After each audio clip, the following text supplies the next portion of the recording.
Baiklah, di sini saya akan menjelaskan dari student information. Yang pertama, di sini ada class address Java, address.java, di mana kita di sini mempunyai kelas bernama address. Kemudian kata kunci publik ini artinya kelas ini bisa diakses dari luar atau package yang sama. Kelasnya itu adalah keyword untuk mendeklarasikan kelas. Kemudian di sini kita mempunyai dua variabel nih, yaitu street dan city, yang dimana itu untuk menyimpan nama jalan dan menyimpan nama kota. Kemudian modifier private itu artinya produk ini tidak bisa langsung diakses dari luar kelas. Jadi nanti dia hanya bisa diakses lewat metode yang disediakan atau getter dan setternya. Dengan kata lain, ini menerapkan prinsip and subordination. Kemudian yang selanjutnya di sini adalah konstruktor dari class address, di mana ini merupakan konstruktor yang harus punya nama yang sama dengan nama kelas. Kemudian parameternya itu yaitu string street dan string city yang ini akan digunakan hampir saat membuat objek baru address, kita bisa langsung mengisi nilai street dan city. Kemudian pada bagian yang ini, ini merupakan kata kunci yang akan merujuk pada atribut objek saat ini. Jadi nanti nilai dari parameternya itu, parameter street itu akan disimpan ke variabel instance street. Kemudian sama halnya dengan yang tadi, di city sama dengan city ini akan mempunyai parameter city yang disimpan ke atribut city. Kemudian yang selanjutnya, ini merupakan getter method untuk street, di mana ini publik yang bisa diakses dari luar kelas. Kemudian string get street untuk ini merupakan metode yang akan mengembalikan nilai street. Street itu nanti akan mengembalikan nilai variabel instance street. Dengan metode ini, orang lain bisa mengambil nilai street walaupun street itu private. Kemudian sama dengan sebelumnya, ini adalah getter method, metode untuk city yang dimana dia berupa publik yang bisa diakses dari luar kelas. Kemudian string city yang akan menjadi metode yang mengembalikan nilai city, dan return city akan mengembalikan nilai variabel instance city. Kemudian yang selanjutnya,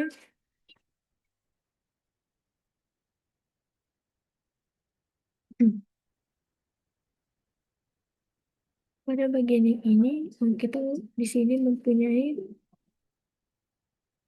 kita akan di sini menginput kelas scanner dari package Java.util, yang dimana scanner itu kan digunakan untuk membaca input dari pengguna, eh, misalnya lewat keyword. Kemudian di sini public public class app. Ini mendefinisikan kelas publik bernama app yang ini akan menjadi metode main sebagai titik awal eksekusi program Java. Yang selanjutnya, public static void main ini adalah merupakan tempat program dimulai. Kemudian public yaitu bisa diakses oleh JVM. Statiknya ini bisa dijalankan tanpa membuat objek app. Kemudian string args itu merupakan parameter untuk menerima argumen dari komen lain atau itu optional. Kemudian scanner SC yaitu membuat objek scanner bernama SC yang akan digunakan membaca input sistem.in. Kemudian di sini untuk membaca data mahasiswa yang dimana student name itu name mahasiswa yang dibaca sebagai string, kemudian student name merupakan nama mahasiswa yang dibaca sebagai string terlebih dahulu, nanti akan diubah menjadi integer dengan menggunakan integer parse ini. Kemudian ini untuk membaca data tempat tinggal mahasiswa, yang dimana home model itu merupakan tipe rumahnya, misalnya itu villa atau apartemen. Kemudian nama kota tempatnya tinggalnya itu yaitu address city, dan juga nama jalan tempat tinggal address street. Untuk membaca data mata kuliahnya, di sini ada course name yang menjadi nama mata kuliah dan course kredit yang menjadi jumlah SKS mata kuliah yang akan dibaca sebagai integer. Kemudian selanjutnya pada persen ini akan membuat objek student, yaitu kelas turunan dari person, di mana student name itu eh, student name, dan student age yang akan dikirim ke konstruktor student. Kemudian akan disimpan dalam variabel bertipe person atau polygon. Pada yang selanjutnya ini, di sini ini membuat objek home yang akan menyimpan model rumahnya, pemilik rumahnya, kotanya, dan juga jalannya. Kemudian pada course ini akan menyimpan nama dan jumlah SKS mata kuliah. Di sini akan mengecek apakah person itu benar-benar objek studentnya. Jika benar nanti maka akan cast student person agar bisa diakses sebagai student, dan panggil student enroll course yang akan menjadi pendaftaran mahasiswa tersebut yang akan mendaftar ke mata kuliah. Kemudian di sini untuk menampilkan nama dan umur dari person yang sebenarnya itu adalah student. Kemudian selanjutnya di sini akan lagi dicek apakah person itu adalah student. Kemudian selanjutnya itu di sini menjadi casting person menjadi student agar bisa diakses melalui fitur khusus student. Kemudian student ID untuk menampilkan nama mahasiswa, student, kemudian untuk menampilkan tipe rumah mahasiswa, kemudian student address untuk menampilkan alamat mahasiswa dengan format street.city. Kemudian home get address dan akan mengembalikan objek addressnya, lalu dipanggil get street dan get city. Kemudian di sini untuk menampilkan eh, nama mata kuliah yang diambil oleh mahasiswa, dan student waktu itu akan memanggil metode untuk pemilik studennya itu, asumsinya student mengoverride method work dari personnya. Kemudian yang selanjutnya pada course.java, di sini kita mempunyai kelas bernama course dan publik, sehingga dia akan bisa diakses dari mana saja. Kemudian kelas ini akan dipakai untuk merepresentasikan sebuah mata kuliah. Di sini mempunyai dua atribut, yaitu name dan credits, yang dimana name-nya itu akan menyimpan nama mata kuliah. Contohnya pemrograman Java, dan untuk kreditnya itu untuk menyimpan jumlah SKS dari mata kuliah. Keduanya diberi modifier private yang artinya akan bisa diakses dari dalam kelas ini, bukan langsung dari luar.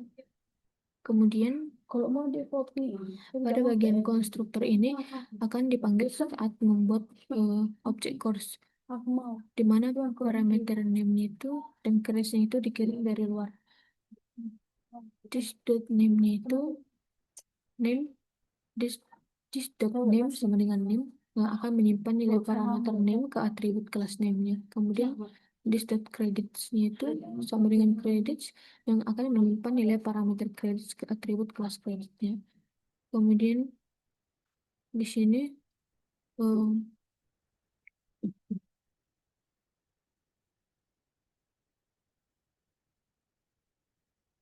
pada public string get name itu,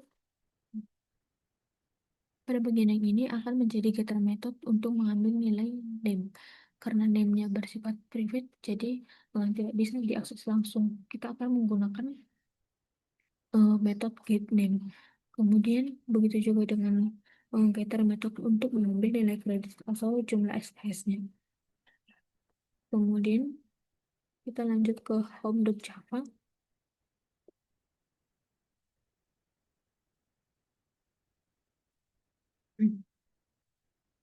Di sini kita mempunyai sebuah kelas bernama loop. sebuah kelas publik bernama home yang akan digunakan untuk untuk merepresentasikan tempat tinggal atau rumahnya.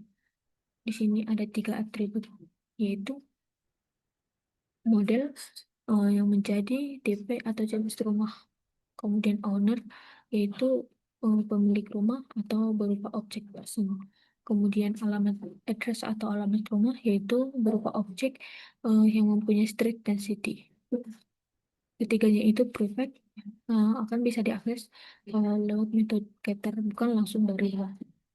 Kemudian yang selanjutnya untuk konstruktornya itu yaitu class home yang dipanggil ketika membuat objek baru, di mana this model sama dengan model ini untuk menyimpan nilai parameter model ke atribut kelasnya. Kemudian this owner sama dengan owner itu akan menyimpan pemilik rumahnya. Kemudian this address yang ini nanti akan membuat objek address baru berdasarkan city dan street yang diberikan. Kemudian pada bagian ini merupakan getter method untuk mengambil model rumah, dan ini getter method untuk mengambil pemilik rumah, dan yang terakhir adalah getter method untuk mengambil alamat rumah yang berupa objek address.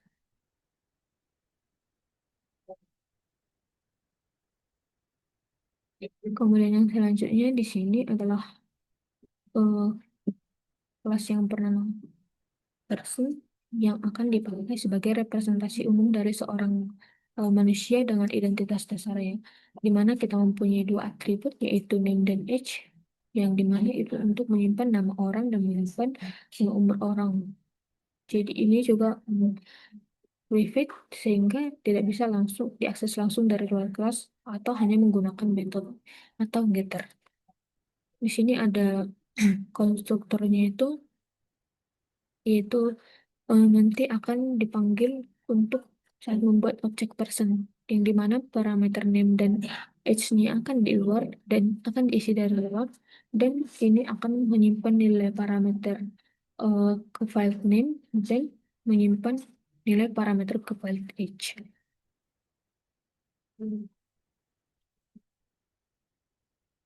Kemudian yang selanjutnya di sini menggunakan getter method untuk mengambil nilai name eh, di, yang kita gunakan karena name-nya itu bersifat private, dan getter method untuk mengambil nilai age. Hmm, hmm, karena tadi age-nya itu bersifat private juga. Kemudian selanjutnya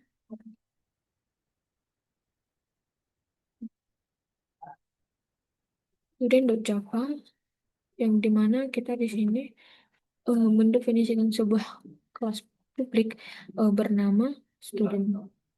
Extend person yang artinya student adalah subclass dari personnya itu. Jadi student mewarisi atribut dari metode dari person, yaitu name dan age-nya. Implement workable yang artinya student harus mengimplementasikan metode yang didefinisikan di interface workable. Dalam kode ini terlihat bahwa work adalah implementasinya. Kemudian di sini ada dua atribut, yaitu name dan enroll course, di mana NIM-nya akan menyimpan nomor induk mahasiswa dan enroll clause-nya itu untuk menyimpan mata kuliah yang sedang diambil mahasiswa. Ini juga bersifat private, jadi hanya bisa diakses lewat metode getter atau setter. Kemudian selanjutnya terdapat konstruktor untuk membuat objek studinya, di mana ini ada parameter name dan age, di mana nanti ini akan memanggil superclass person untuk mengisi atribut name dan age. This name sama dengan name akan menyimpan name ke atribut name.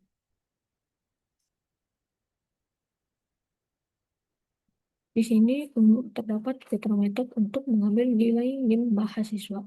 Kemudian di sini merupakan metode untuk mendapatkan mahasiswa ke sebuah mata kuliah, di mana parameter course-nya diterima, lalu akan disimpan ke enroll course.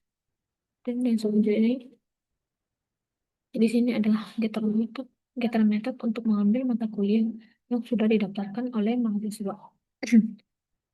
Di sini merupakan implementasi dari metode yang berasal dari interface workable. di mana ini set override ini akan menunjukkan bahwa metode ini adalah implementasi dari konteks interface. Kemudian nanti outputnya akan mencetak student nama study. Kemudian get name itu akan dipanggil dari superclass atau person. Kemudian untuk yang terakhir yaitu workable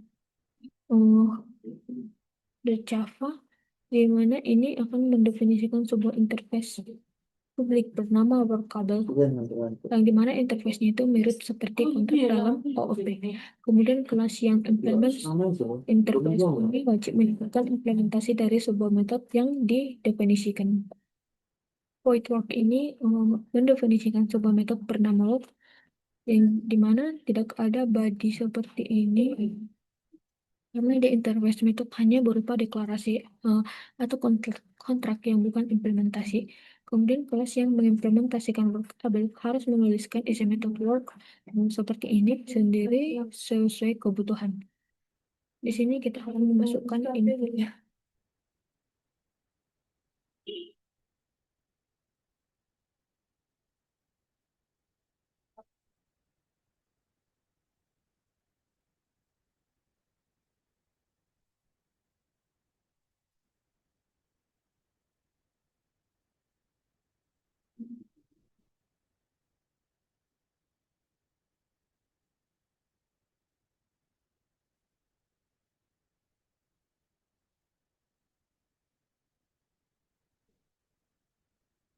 Kita akan mengcompile terlebih dahulu. Di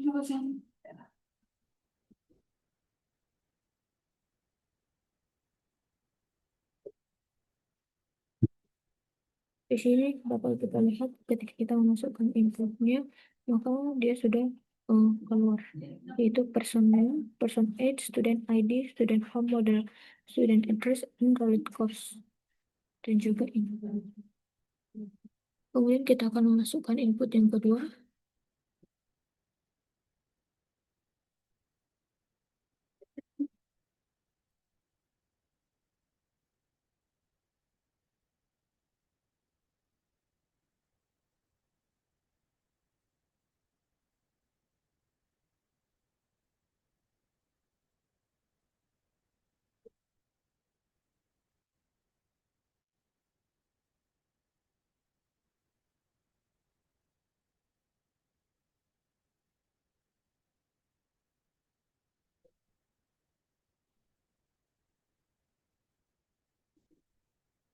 Sama dengan hal yang tadi, yaitu dia akan menambahkan person name, person age, student ID, student home model, student address, dan enroll course.